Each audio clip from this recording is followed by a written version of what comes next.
sure you do not bring in any prohibited items into the National Stadium.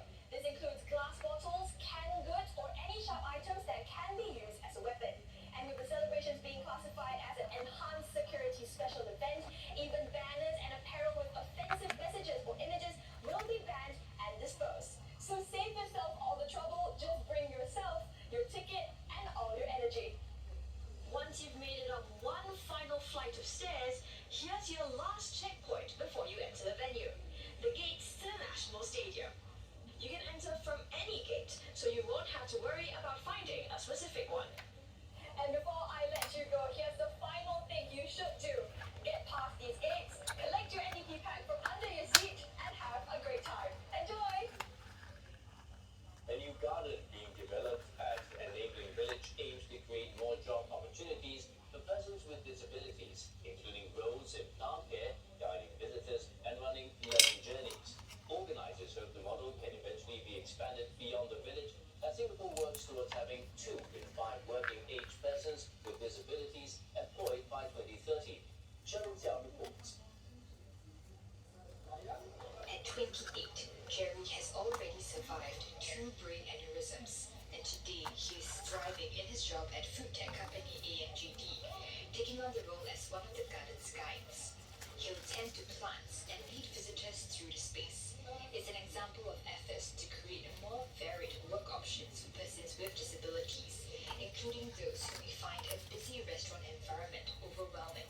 Whereas within the garden space, it's a little bit more calming, it's within the nature, and it can actually work at their own pace. So that will be suitable for PWDs who have different needs, who don't want to be overstimulated by the environment. AMGD has hired 20 persons with disabilities since opening its restaurant about a year ago, far exceeding its initial target of 2. With the launch of the garden, it plans to hire 6 more. The move is also in line with the national push to bring more PWDs into the workforce.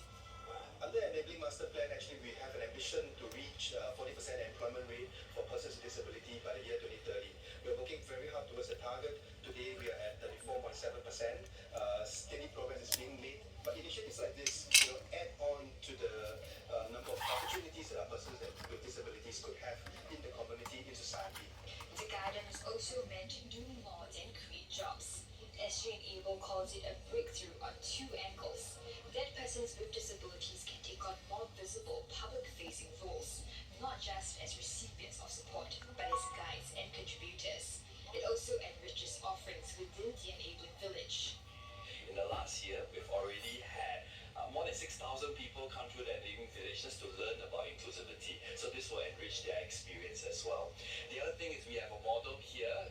When proven and successful, it can go all around Singapore, so that there'll be more nodes to engage with PWDs and their families. The organizers are also working with schools to roll out learning journeys here with the aim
Singapore's road fatality rate has risen. Traffic violations climbed even faster. Proposed changes would lower alcohol limits, toughen penalties, and introduce a new offence for deliberate endangerment. Road safety advocates say tougher laws send an important deterrent signal.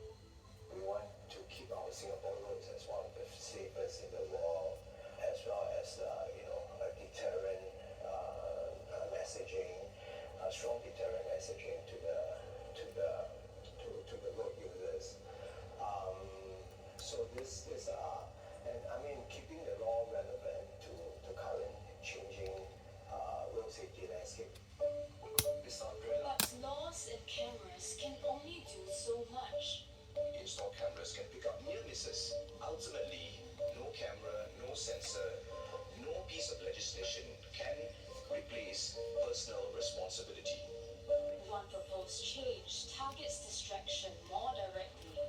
Simply holding a mobile phone while the vehicle is moving is now an offence. It is dangerous to assume that it's safe to pick up the device while the vehicle is moving, even if just for a second.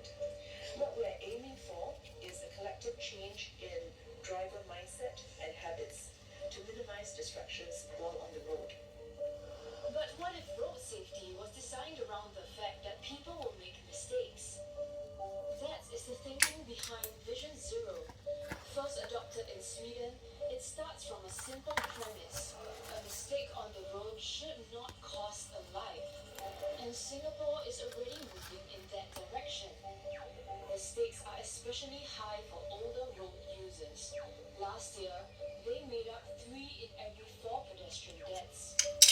Silver zones are designed with that vulnerability in mind, giving older pedestrians more time to cross. Elsewhere, traffic calming measures such as lower speed limits, speed humps, and lorry speed limiters are being used to reduce risk before a serious crash happens. Safer road design reduces the likelihood and severity of accident. Strong enforcement deters dangerous behavior. Education builds a culture of safe road use. And actually, technology helps us identify risk earlier and to introduce intervention early before accident happens. But safer roads could also mean changing how we drive. Speeding violations jumped last year, and experts say the road itself can influence how fast we drive. It will happen over